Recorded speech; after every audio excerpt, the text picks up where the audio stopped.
back to the New York Empire online training series. After completing your core temp elevation and prep work, we'll jump right into 3 fantastic series of workouts. Our bands, wrist weights, and weighted bats.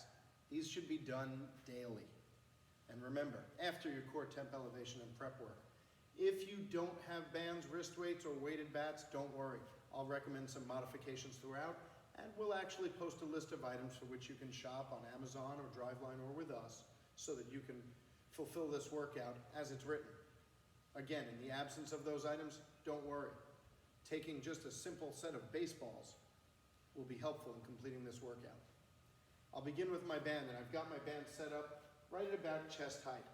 Keep in mind that great posture and maintaining that great posture is critical for this set of exercises. I don't want to change posture throughout because I lose the effectiveness of this. I also, and remember, I don't want to go to fatigue in these exercises, right? My warm-up should not be fatiguing. My warm-up should be prep work. It should be getting me to the point of performance and reducing likelihood of injury. So pre-game or pre-workout, your warm-up should get you prepared. I'll begin with a forward fly to overhead reach. I'm going to do 2 sets of these bands, 4 different exercises, and here we go. The forward fly to overhead reach, remember, I'm not going to go so far that I need to change posture to complete the exercise, and I won't be so close that there's just no tension on the band. So I'll begin the forward fly to overhead reach,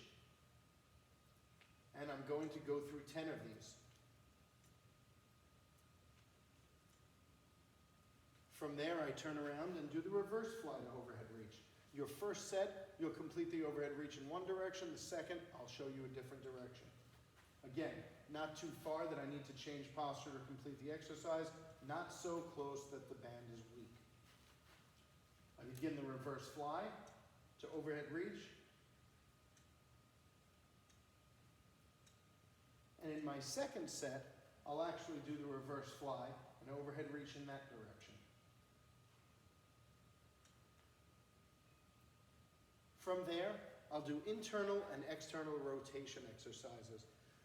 I'll begin with one arm up at about shoulder height, like a shelf. I'll place the other elbow on top of the back of the other hand. Sorry if that's a little confusing, you'll see it in the exercise. This is my internal rotation. In this situation, I'm doing it with my left arm. You'll want to do it with both arms. I'll just do 10 of these, and again, not so much tension that this is difficult, but not so loose that there's just no tension on the band. 10 internal rotation exercises, and then I'll turn around and I'll do the external rotation portion of this exercise.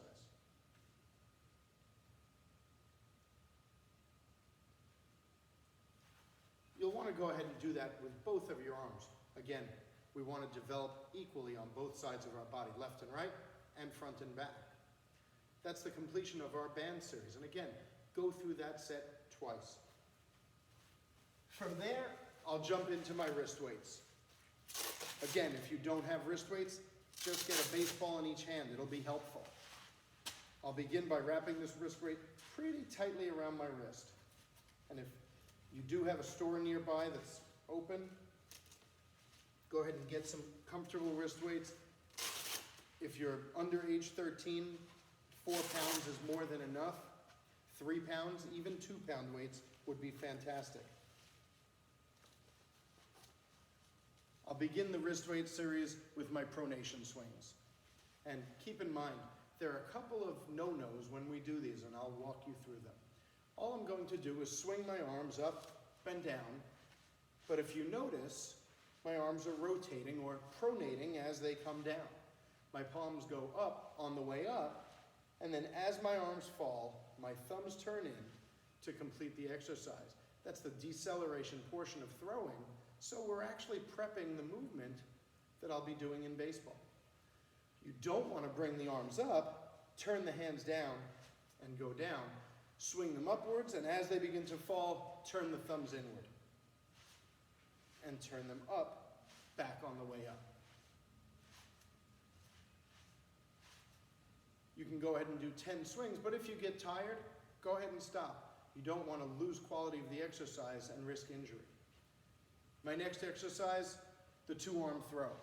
I'll bring my elbows straight out in front of my shoulders, and the weight's right behind my ears.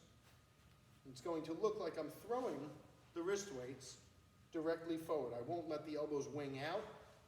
I also, and be careful with this, won't allow my arms to go to hyperextension right in the elbows. That'll actually hurt. So even though it looks like I'm throwing the weights forward, as I begin to throw, my thumbs begin to turn inward and fully pronate.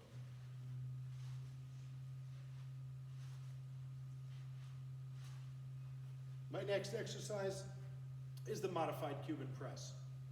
I'll begin with my palms backwards and the weights down at my sides. I'll bring the elbows up to shoulder height, rotate upwards, and press upwards. Back down to shoulder height, rotate down and down. If you can complete 10 of these, fantastic. You can use baseballs, dumbbells, dogs and cats. Not dogs and cats. Baseballs, dumbbells, or any weights, even cans of soup. Up, rotate up, and up, down, rotate down, and down. One last optional exercise for some of our more advanced players is the pivot pickoff. You'll face one direction and you'll be throwing, although not releasing, in another direction. So I'm facing here, I'm actually looking to throw in that direction. My feet remain stable as I begin. I'll rotate all the way backwards. My shoulders are turning all the way around, as far as I can go. I pull the elbow back behind me. I don't swing the arm out to throw, ever. I pull the elbow back behind me. My other arm comes across my body. I'll show you from this angle as well. And then I complete the throw. You'll notice as I complete it, I do allow my hip to turn to aid in the deceleration of my arm, and it'll look like this.